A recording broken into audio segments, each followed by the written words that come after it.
ऐसी कोई बात नहीं है, मैं बस आज तगड़ा खेलने के मूड में नहीं हूं। और सुनो, तुम भी आज मुझे हराने की कोशिश नहीं करोगे, समझे? क्यों भाई, तुम्हारा जन्मदिन है इसलिए? बिल्कुल। बहुत अच्छा गेम खेला तुमने, एक और खेले? ठीक है।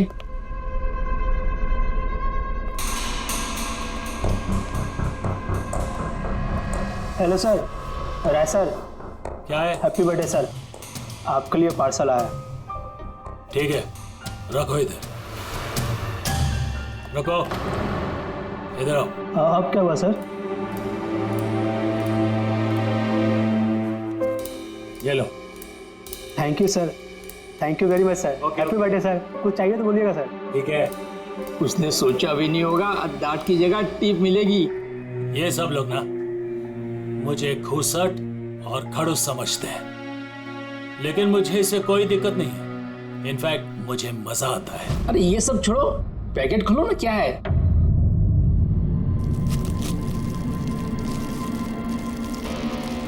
ये है क्या? देश के सर्वश्रेष्ठ कानूनी दिमाग को सम्मान पूर्वक भेंट। कोई नाम नहीं? Press the tell.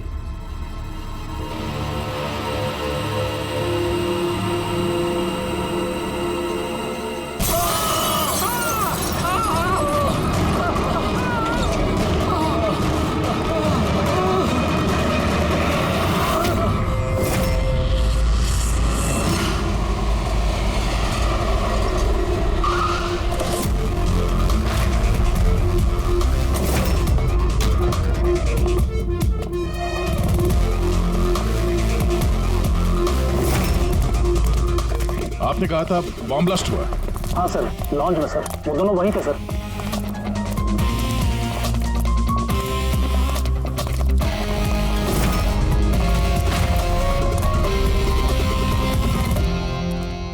ये देखिए सर।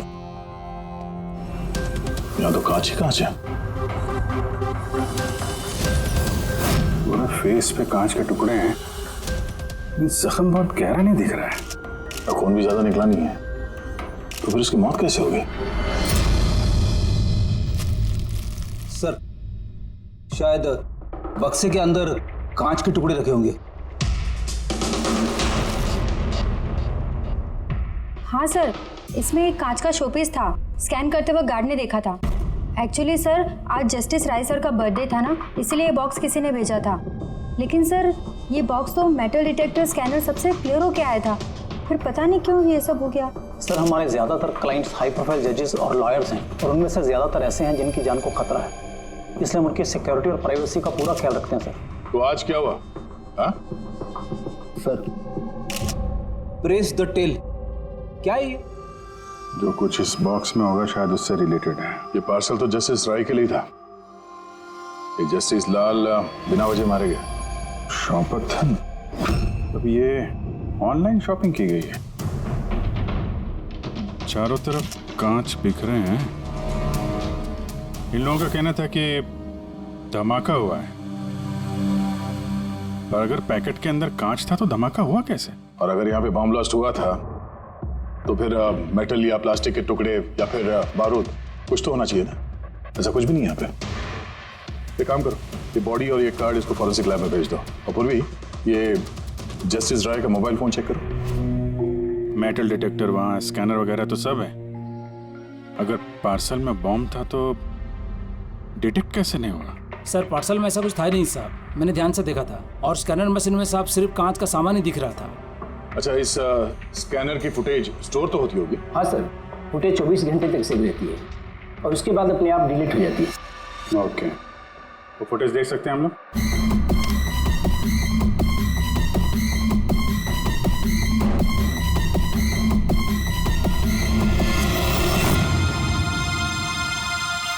ये क्या? कोई शोपीस तो लग रहा है। देखिए सर, कहीं कोई मेटल है ही नहीं और इतना पारदर्शी कांच ही हो सकता है। जब वो डिलीवरी बॉय आया था तब की फुटेज है?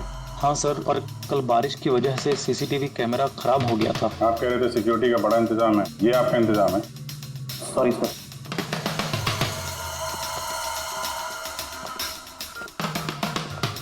अब दे के हमारे पास यही एक सुराग बचा है, वो कुरियर आईडी बस। चलो एक छोटा सुराग तो हाथ लगा, बाकी फॉरेंसिक लैब में साड़ू के साथ भी कुछ ना कुछ जरूर ढूंढ निकालेंगे।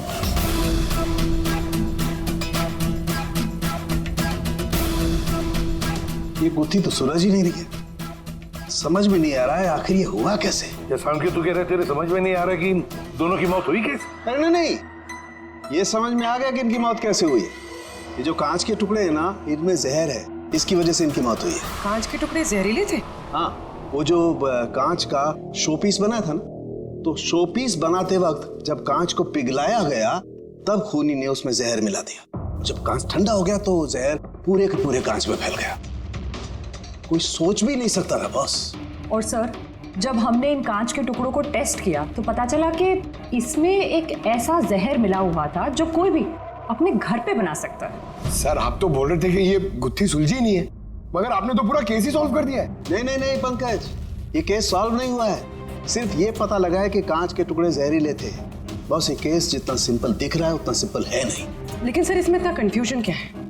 कांच ब्लास्ट हुआ और उसके टुकड़े इन दोनों को लगे, जहरीले कांच के टुकड़े, जहर खून में मिला और इन दोनों की मौत हो गई, राइट? करेक्ट। लेकिन तुमने बीच में क्या कहा? कांच ब्लास्ट हुआ। अब सवाल यह है कि कांच ब्लास्ट कैसे हुआ? जब इसमें कोई विस्फोटक नहीं है, किसी किस्म का कोई केमिकल नहीं मिला है, तो ये ब्लास्ट हुआ कैसे? फोरेंसिक सर्जन कौन है? मैं हूँ। तो फिर तुम बताओगे ना। फॉरेंसिक एक्सपर्ट हूँ, जादूगर नहीं हूँ। अच्छा, समझ में नहीं आ रहा तो जादूगर नहीं हूँ। सर इन जहरीले टुकड़ों के अलावा हमें एक और चीज मिली है। क्या? ये कार्ड जो इस गिफ्ट के पास था, ये कार्ड का पेपर वैसे तो मोटा दिख रहा है, लेकिन एक्चुअल में ये 2 पेपर को यूं चिपका कर बनाया गया है। और ये देखिए इसमें क्या लिखा है। सजाए मौत, मतलब खूनी ने सिर्फ कत्ल ही नहीं की, कत्ल के साथ साथ एक मैसेज भी भेजा, सजाए मौत। जो हुआ उसका बहुत दुख है हमें, पर ऐसे समय में भी हमें आपसे कुछ सवाल करने पड़ेंगे। जी मैं समझ सकती हूँ। आपको किसी पर शक है? जी मेरे पति कानून पर सख्त और न्यायप्रिय इंसान थे, तो जाहिर सी बात है कि ऐसे इंसान के लाखों लोग दुश्मन हो सकते हैं।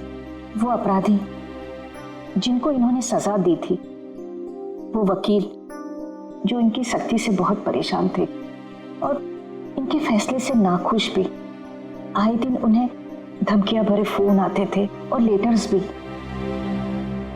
पर इन सब के बावजूद भी वो अपने आप पर गर्व महसूस करते थे। उन्हें लगता था कि उनके ईमानदारी का ये इनाम था। आई एम सॉरी, इससे आगे मैं और कुछ आपको बता नहीं पाऊंगी, पर हाँ आनंद आपको सब कुछ बता देगा। आनंद? आनंद कौन है? आनंद इनका पर्सनल असिस्टेंट है। कहाँ मिलेंगे मिस्टर आनंद? वो मेरे पति के चेंबर में ही ऊपर बैठकर काम कर रहे हैं, आप चाहे तो उन्हें मिल सकते हैं। मिस्टर आनंद, जस्टिस राय पे बहुत सारे हमले हुए थे, बहुत लोग दुश्मन थे उनके, क्या जानते हैं इनके बारे में आप? सर, उनको धमकी देने वाले लोगों की कमी नहीं थी। अच्छा, ऐसे कितने लोग थे जिन्होंने जान से मारने की धमकी दी थी? ट्रॉफी के जैसे संभाल कर रखते थे। 1 मिनट सर।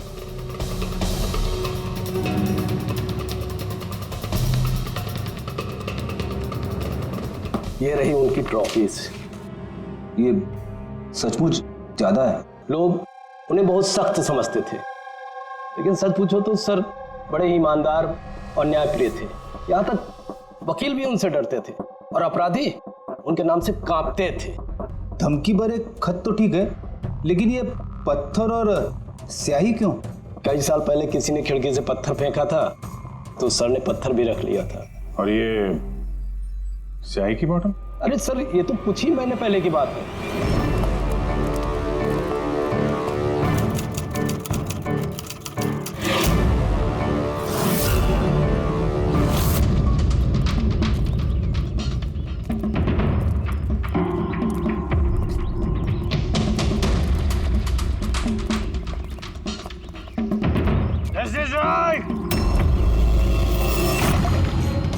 क्या कर रहे हो?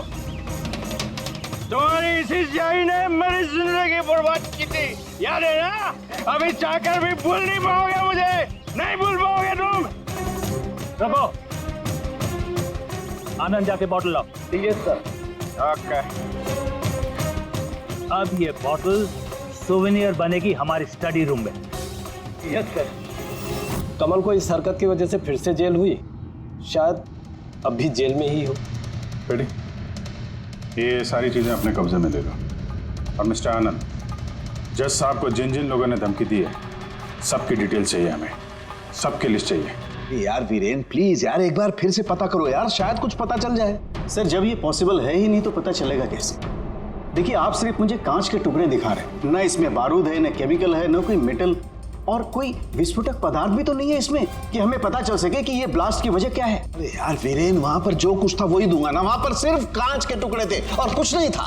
तो सर ये बॉम्ब ब्लास्ट है ही नहीं, क्योंकि दुनिया में ऐसा कोई भी बॉम्ब नहीं बना है जो सिर्फ कांच के टुकड़ों से बना हो। कांच में विस्फोटक गुण होते ही नहीं है सर, ट्राई टू अंडरस्टैंड। मुझे मालूम है कांच में विस्फोटक गुण नहीं होते, लेकिन वहां पर ब्लास्ट हुआ है, ब्लास्ट में सिर्फ कांच के टुकड़े मिले और कुछ मिला ही नहीं है यार। तो सर आई विश कि आप ये केस जल्द से जल्द सॉल्व कर लें, ताकि हमें भी तो पता चले कि ये ब्लास्ट हुआ कैसे।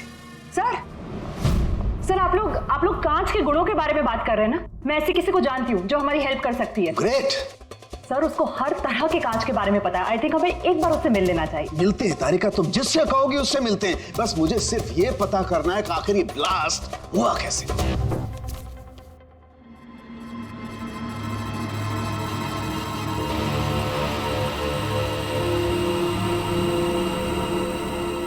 हाँ भाई, कहाँ तक पहुँचा? सर बस 2 मिनट हो जाएगा, 2 मिनट। ओके, देखें पूर्वी को क्या मिला। फोन से कुछ पता चला राय साहब के? हाँ सर, कुछ अजीब से मैसेजेस मिले हैं जस्टिस राय और जस्टिस लाल के बीच।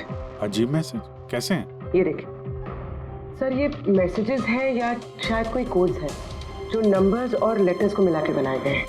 ये देखिए सर, ये मैसेजेस जस्टिस राय ने जस्टिस लाल को 2 बार भेजे, एक बार 3 महीने पहले और दूसरी बार सिर्फ 1 महीने पहले। अब या तो ये इन दोनों दोस्तों के बीच का कोई सीक्रेट कोड है, या तो फिर कोई ऐसी खास बात है जो जस्टिस राय जस्टिस लाल को बताना चाहते हैं। एक काम करो, ट्राई करो डिकोड करने के लिए, देखो कुछ पता चलता है क्या। हाँ, ये लिस्ट पूरी हुई? हाँ सर, जस्टिस राय के पीए आनंद ने जो हमें धमकियों के बारे में बताया था सर, उस हिसाब से हमने ये 3 सस्पेक्ट की लिस्ट बनाई है। 3 भागों में क्यों, क्या है? अब यहाँ पे जितने लोग हैं इनमें से सभी लोगों ने कभी ना कभी जस्टिस राय को धमकी दी है, और इनमें से ज्यादातर लोग जेल में भी है। लेकिन ये वनेश, ये एक मर्डर के केस में अंदर गया है और बाद में इसकी दिमागी हालत ठीक नहीं है, इसलिए इसे रिहा कर दिया गया। और ये कमल जी, इन्होंने जस्टिस राय पे स्याही फेंकी और इस जुर्म में इन्हें अंदर कर दिया गया। फिलहाल ये कहाँ पर है उसकी कोई जानकारी नहीं है। सर ये दूसरी लिस्ट जो है, इसमें से ये 3 लोगों को सजाए मौत दी हुई है सर जस्टिस ने, और ये अभी भी जेल में अपनी सजा काट रहे हैं। 3, ये चौथा, ये कौन है? सर ये है किशोर जी, इनके बेटे को जस्टिस ने 3 साल की सजा दी थी सर, और न्यूज़ में एक आर्टिकल आई थी कि ये सजा ज़्यादा देने की जरूरत नहीं थी, और इस वजह से वो शायद डिप्रेशन में होगा और उसने अपनी आत्महत्या कर ली। तो इस किशोर के पास अच्छी खासी वजह है बदला लेने की। और ये है धवन, ये एक वकील है पेशे से, और अजीब बात यह है कि पिछले साल इसने जस्टिस राय के कोर्ट में बहुत सारे केसेस लड़े, पर वो एक भी जीत नहीं पाया, सारे हार गए। तो कहीं ये हारा हुआ वकील बदला लेने के चक्कर में राय साहब को, हाँ ये भी हो सकता है कि ये कोई काबिल वकील ही ना हो। तो अब कुल मिला के हमारे पास बचते हैं 4 सस्पेक्ट, एक ये कमल, वनेश, किशोर और धवन। सर गिफ्ट भेजने वाले का पता चल गया, वो गिफ्ट कमल ने भेजी थी और शॉपेथॉन वालों ने कुरियर की आईडी से पता किया है। तो उनके पास उसका एड्रेस तो होगा ना? नहीं सर, एड्रेस का तो पता नहीं चला। कोई बात नहीं, कमल जिस जेल में था वहां से पता चल जाएगा, वहां चलते हैं। सॉरी ऑफिसर, लेकिन हमें उसे 1 महीना पहले ही छोड़ना पड़ा। जज पे हमला किया था, इतनी जल्दी छूट गया? 1 मिनट, आपने कहा कि उसे छोड़ना पड़ा, लेकिन क्यों? उसकी तबीयत की वजह से, क्योंकि सालों से उसको नशे की लत थी। 7 साल पहले वो एक केस में पकड़ा गया था वहाँ उसने पीना छोड़ दिया, लेकिन जेल से छूटने के बाद फिर उसने पीना शुरू कर दिया, इसलिए उसका पूरा लीवर खराब हो चुका था। ये भी तो हो सकता है कि उसने लीवर खराब होने का बहाना किया हो। नहीं नहीं सर, हमने डॉक्टर से कंफर्म करके उसे छोड़ा था। अच्छा, उसका एड्रेस तो होगा ना आपके पास, वो दे दीजिए। एड्रेस तो है, लेकिन मुझे लगता है वो वहाँ नहीं मिलेगा, वो हॉस्पिटल में ही मिलेगा, क्योंकि उसे जल्द से जल्द लीवर ट्रांसप्लांट करने की जरूरत थी। लेकिन जहाँ तक मुझे पता है कि शराब के आदी लोगों को लीवर ट्रांसप्लांट की इजाज़त नहीं मिलती है। मिलती है, अगर शराबी कम से कम 6 महीने तक शराब ना पिए तो, और यहाँ जेल में तो मिलने से रही, इस बिना पे हमने उसको permission they the. Okay sir, thank you. अगर ऐसा है तो अपनी जान बचाने के लिए इसने कहीं ना कहीं किसी हॉस्पिटल में रजिस्ट्रेशन तो करवाया ही होगा। एग्जैक्टली। और ये कोई छोटा मोटा इलाज तो है नहीं जो कहीं भी हो जाए। शहर में गिने चुने हॉस्पिटल है जहाँ पे ट्रांसप्लांट हो सकता है। मैं ढूंढते हैं इस कमल को। अरे तारिका, ये तुम कहाँ ले आए भाई मुझे? मैंने तो सोचा तुम किसी ग्लास फैक्ट्री में लेके जाओगी। बट एनीवे, ये जो कुछ भी है ना, है बड़ा खूबसूरत। शुक्रिया। आप sir, she is my friend Vivian. ये ब्यूटीफुल आर्ट गैलरी इसी की है। ये ऐसे खूबसूरत आर्ट पीसेस बनाती रहती हैं, और कांच के भी। And Vivian, he is doctor Salunkhe. Hello. अच्छा यार, वी नीड योर हेल्प। हमें कांच और कांच की चीजों के बारे में इंफॉर्मेशन चाहिए, एक मर्डर मिस्ट्री सॉल्व करने के लिए। श्योर। अच्छा विवियन, ये सारी चीजें आप ही ने बनाई हैं? जी। ऑब्वियसली आप ही ने बनाई होंगी, लेकिन कैसे? बहुत आसान है। वैसे तो ज़्यादातर चीज़ें कांच को पिघलाकर बनी है। प्रोपेन टॉर्च से कांच पिघलाया जाता है और उसी पिघलाए हुए कांच को मनचाहा आकार दे दिया जाता है। अच्छा हाँ, ये एक एक्सरे इमेज है कांच के शोपीस का, लेकिन सरप्राइजिंग बात यह है कि ये पूरा ब्लास्ट हो गया। Do you think it's possible? इसका आकार तो बूंद जैसा है, लेकिन समझ में नहीं आ रहा कि ये है क्या। विवियन, एक बार जरा फिर से देखो गौर से। शायद कुछ ऐसी चीज हो जो तुमने अभी तक देखी नहीं। एक मिनट, इसकी नोक देख रहे हैं आप लोग? ये जानबूझकर बनाई हुई तो नहीं लगती। I mean, जिसने भी इसे बनाया है उसने कांच को पिघलाकर बहुत जल्दी उसे ठंडा कर दिया है, बिल्कुल तुरंत, जिससे कि ये कांच का आकार न केवल बूंद के जैसा रह गया है, बल्कि इसकी नोक पतली, लंबी और नाजुक हो गई है। Thank you so much for your help. कांच को पिघला करके ठंडा कर दिया गया, तुरंत तुरंत, जैसे वो बूंद बनी। My God. तारिका, हमें लैब में चलना है तुरंत, फौरन।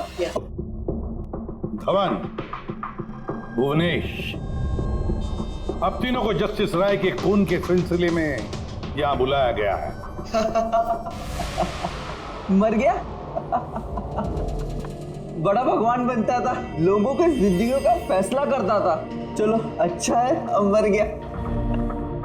सर, इसे देख के तो लगता है कि ये दिमागी हालत से ठीक नहीं है। हो सकता है नाटक कर रहा हूं। असाइलम की अटेंडेंस स्लिप है इसकी।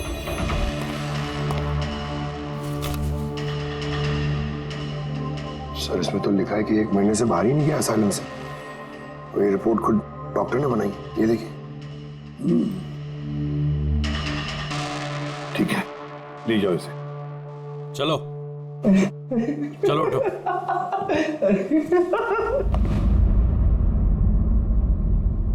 खुश तो आप भी होंगे ना जस्टिस राय की मौत से?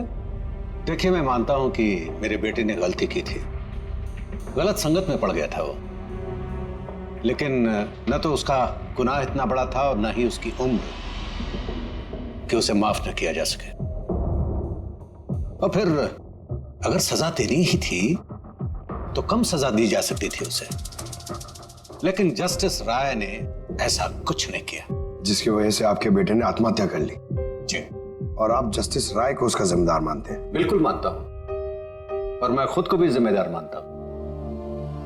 शायद मेरी अपनी परवरिश में कोई कमी रह गई थी।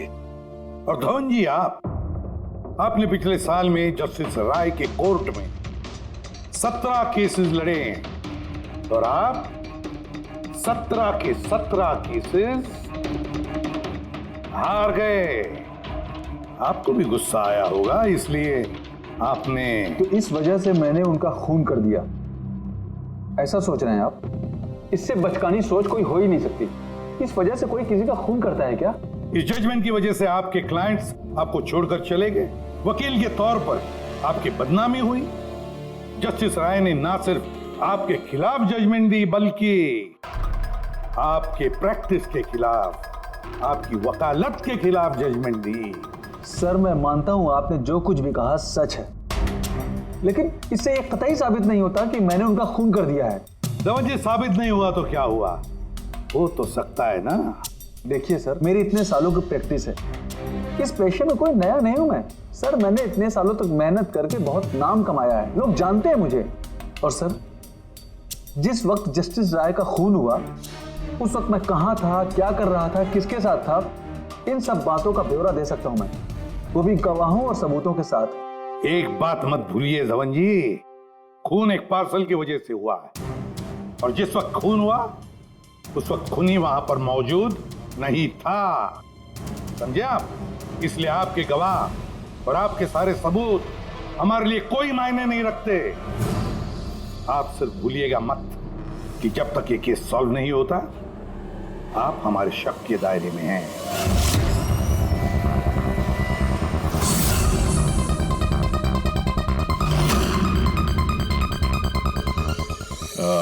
Doctor Puneet? Yes sir, that's doctor Puneet. Thank you. Doctor Puneet, हम लोग सीआईडी से हैं, आपसे फोन पे बात हुई थी कमल के बारे में। जी हाँ, मुझे याद है। दरअसल कमल हमारे लिवर ट्रांसप्लांट की लिस्ट में है और हम उसके लिए सही डोनर का इंतजार कर रहे हैं। और एक बात अच्छी है कि उसने शराब पूरी तरह से छोड़ दी है, वरना हम ये ऑपरेशन नहीं कर पाते। तो आपके पास इस कमल का एड्रेस तो होगा? जी, एड्रेस तो नहीं है। तो डॉक्टर साहब, उसको अगर डोनर मिल गया तो आप उसे कांटेक्ट कैसे करेंगे? सिंपल है, हम डोनर्स और जरूरतमंद पेशेंट की लिस्ट हमारी वेबसाइट पर अपलोड कर देते हैं और सभी पेशेंट्स अपने डोनर्स की सही लिस्ट वहां पे देखते हैं और हमें कांटेक्ट करते हैं। अगर कमल अपना नाम लिस्ट में देख लेता है तो यकीनन वो यहाँ आ जाएगा। ये तो बहुत अच्छी खबर है। डॉक्टर साहब, आपको हमारा एक काम करना होगा।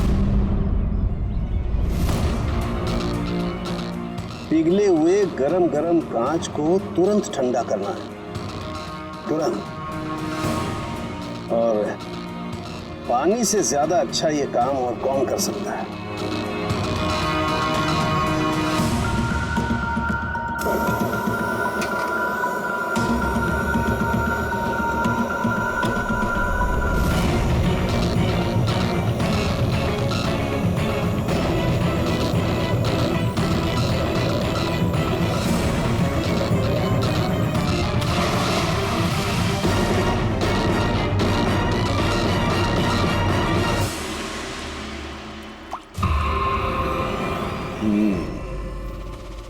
तो ऐसे बनी ये कांच की बूंद।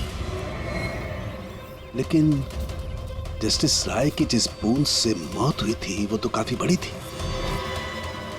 ठीक है, मैं भी एक बड़ी बूंद बनाने की कोशिश करता हूं।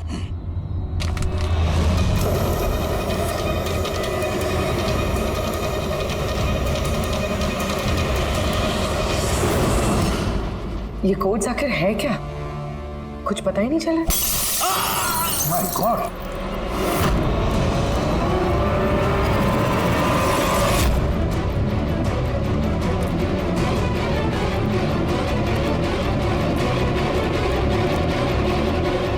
अरे सर, सालुकी साहब, क्या हुआ? सर क्या हुआ सर? सर ये सब हुआ कैसे?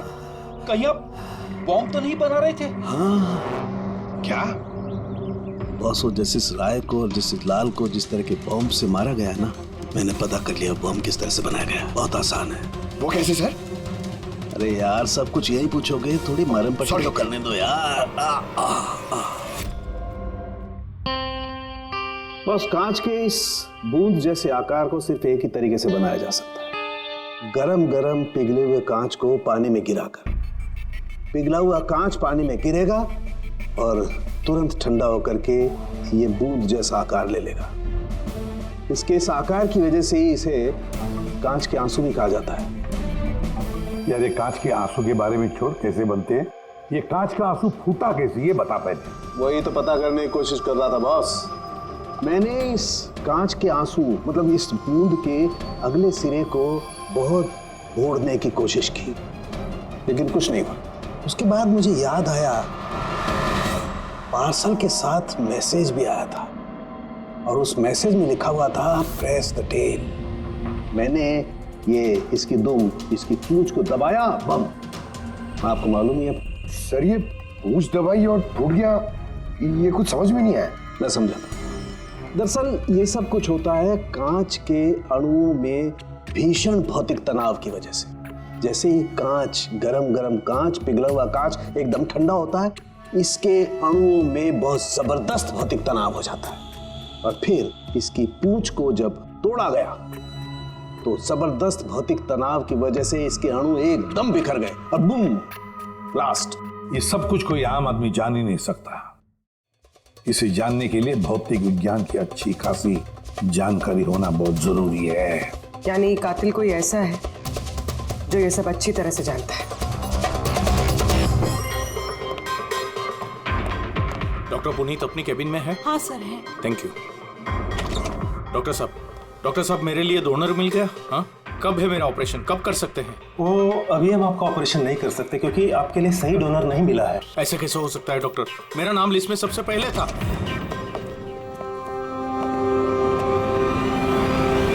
देखिए, मेरी सजा काट चुका हूँ पूरी तरह से, फिर आप लोग मुझे कहाँ लेके जा रहे हैं? मैंने ऐसी कोई गलती भी नहीं की है। जस्टिस राय का खून हो गया है। क्यों किया खून? जस्टिस राय का खून? लेकिन मैंने कुछ नहीं किया। आपने शॉपटाउन वेबसाइट से जस्टिस राय के लिए उनके जन्मदिन पे तोहफा भेजा था ना? नहीं तो मैंने कोई तोहफा नहीं भेजा था। तुमने कुछ नहीं किया तो फिर तुम अंडरग्राउंड क्यों थे? देखिए, मैं अंडरग्राउंड नहीं हुआ था। सचमुच मेरी तबीयत खराब रहती है, इसलिए शहर से बाहर हेल्थ स्पा ज्वाइन कर लिया है मैंने। जेल से छूटने के बाद मैं वही रहता हूँ। और वो पार्सल, कांच का अजीब सा शोपीस जो आपने जस्टिस राय को भेजा था शॉपथॉन वेबसाइट से, जिसपे आपका कॉन्टैक्ट डिटेल्स भी था। हाँ, मैंने शॉपथॉन वेबसाइट से शॉपिंग जरूर की है और पार्सल भी भेजा है, लेकिन जस्टिस राय को नहीं भेजा मैंने मेरी बेटी को भेजा है क्योंकि उसका जन्मदिन था। मेरी वाइफ मुझसे नाराज है, इसलिए मेरी बेटी को मुझसे नहीं मिलने दे रही है, तो मैंने वो शॉपथॉन वेबसाइट से गिफ्ट खरीदा और मेरी बेटी को पार्सल कर दिया। कोई सबूत है इसका तुम्हारे पास? हाँ है ना सर, मैं आपको शॉपथॉन वेबसाइट का मेरा अकाउंट दिखाता हूँ, उस पर आप लोगों को पता चल जाएगा कि मैंने कब और क्या खरीदा है। देखिए, ठीक है।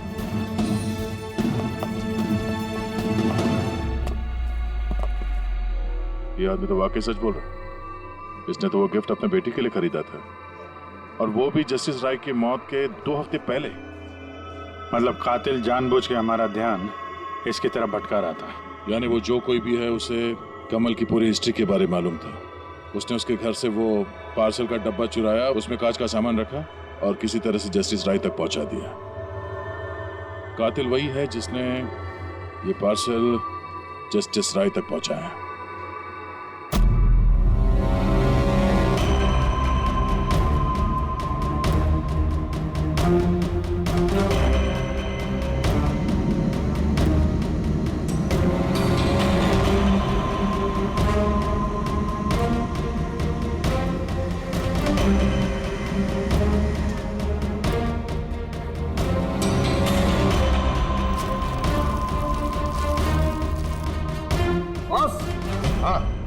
एक मिनट जरा, तो उसे देखो, इस एड्रेस के नीचे की तरफ एक और एड्रेस, और ये दोनों पते अलग अलग हैं। डैम इट, एक सुराग मिला था वो भी गलत निकला। मतलब कमल बेकसूर है। बस मैं इस कागज को लैब में ले जाकर के अच्छी तरह से चेक कर लेता हूँ। ठीक है सब, सब मिल गया।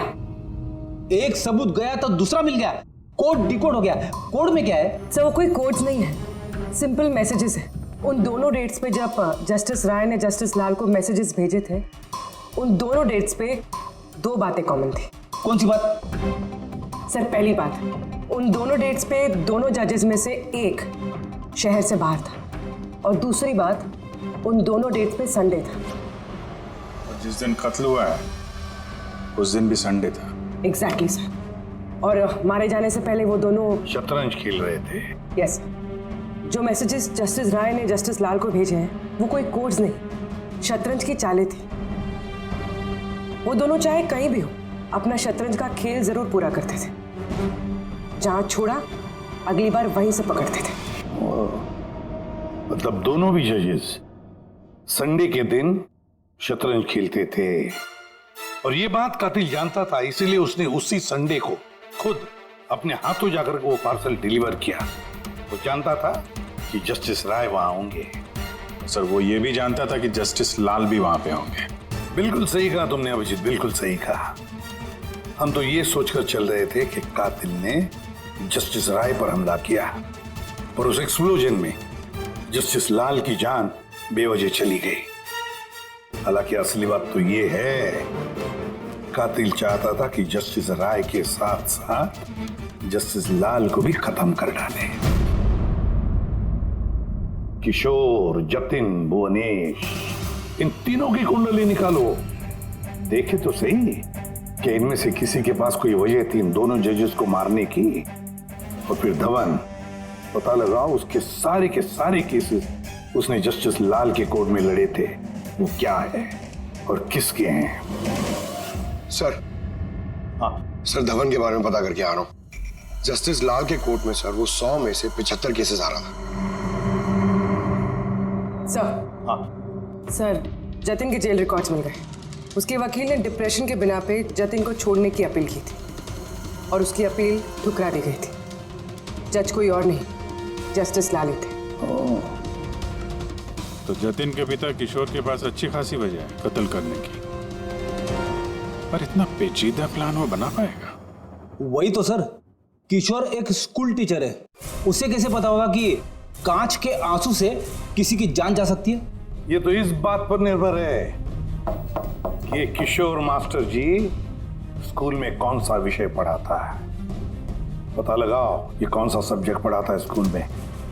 रही बात धवन की, उसके पास एलिबाई है, तो बस इन दोनों के एलिबाई फिर से चेक करो अच्छी तरह से। बच्चों, आज मैं तुम्हें एक नया एक्सपेरिमेंट सिखाऊंगा। जानते हो किसका? कलर्स का एक्सपेरिमेंट। रेडी? ये देखो, दूध है। अब मैं इसमें डिफरेंट कलर्स के एक एक ड्रॉप डालूंगा।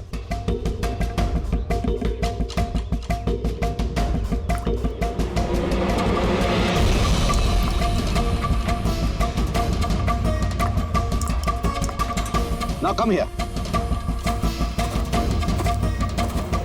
देखो बेटा, अब जब मैं ये बर्ड इसके अंदर डालूंगा तो तुम्हें देखने को मिलेगा कि अणु किस तरीके से प्रक्रिया करता है। देखो,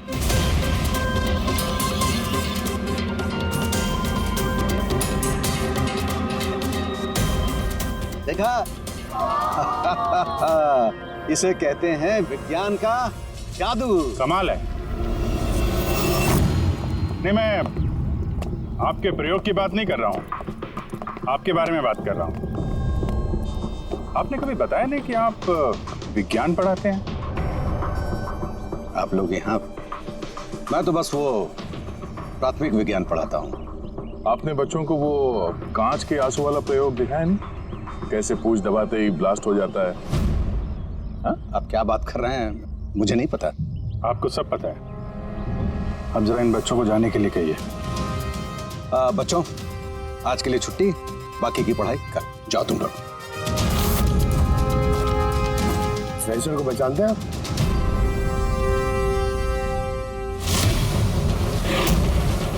रविवार याद है आपको, जिस दिन टीचर पेरेंट मीटिंग थी? और उसी दिन जस्टिस लाल और जस्टिस राय का खून भी हुआ था। उस दिन आप आए नहीं थे, एब्सेंट थे। इस केस में जिन लोगों पे हमें शक था उनकी एलिबाइज यानी कत्ल के वक्त वो कहाँ थे, किसके साथ थे, उसका पूरा ब्यौरा सबूत के साथ हमारे पास है, सिवाय आपके। रविवार को आप कहाँ थे? मैं घर पे ही था।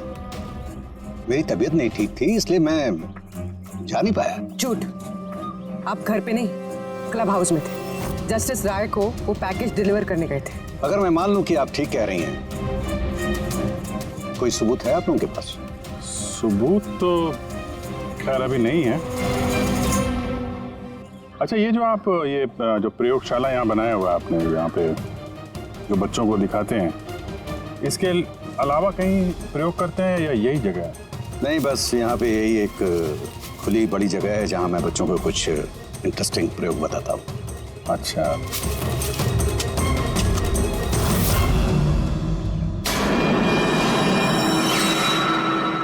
सर। आप अंकल? अरे आप लोग वहां कहाँ जा रहे हैं?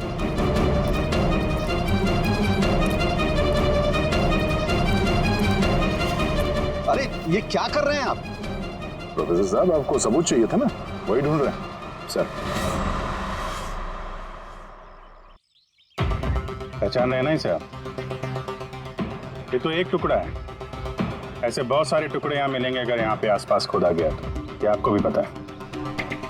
ये कोई साधारण कांच के टुकड़े नहीं है डॉक्टर साहब। आपने जो एक्सपेरिमेंट्स किए थे और जो प्रयोग सफल नहीं हुए, आपने उन कांच के टुकड़ों को लाकर यहाँ पर दबा दिया, है ना? अभी आप सच बोलेंगे कि इस कांच को हम जाके टेस्ट करें? क्योंकि अगर इसने टेस्ट किया तो इसमें वो जहर जरूर मिलेगा। हाँ, मैंने ही उन दोनों को मारा है, क्योंकि उन दोनों ने मिलकर के मेरे बेटे को मारा। मैंने उसी वक्त ठान लिया था कि इन दोनों से अपने बेटे की मौत का बदला लूंगा। मैंने इन दोनों पे निगाह रखना शुरू किया। एक दिन बच्चों के लिए इंटरनेट पे कुछ अनोखे प्रयोग ढूंढ रहा था मैं, तभी मुझे ये कांच के आंसू का प्रयोग मिला। मैंने सोच लिया कि अपने बेटे को इंसाफ दिलाने का यही एक तरीका है।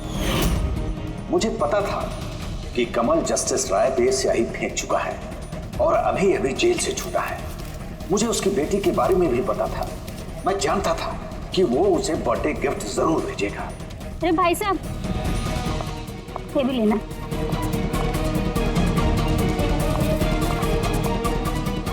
बस उसी गिफ्ट का डब्बा मैंने वहां से उठा लिया और अपने प्लान को अंजाम दिया। मैंने उसे बहुत सावधानी से पैक किया।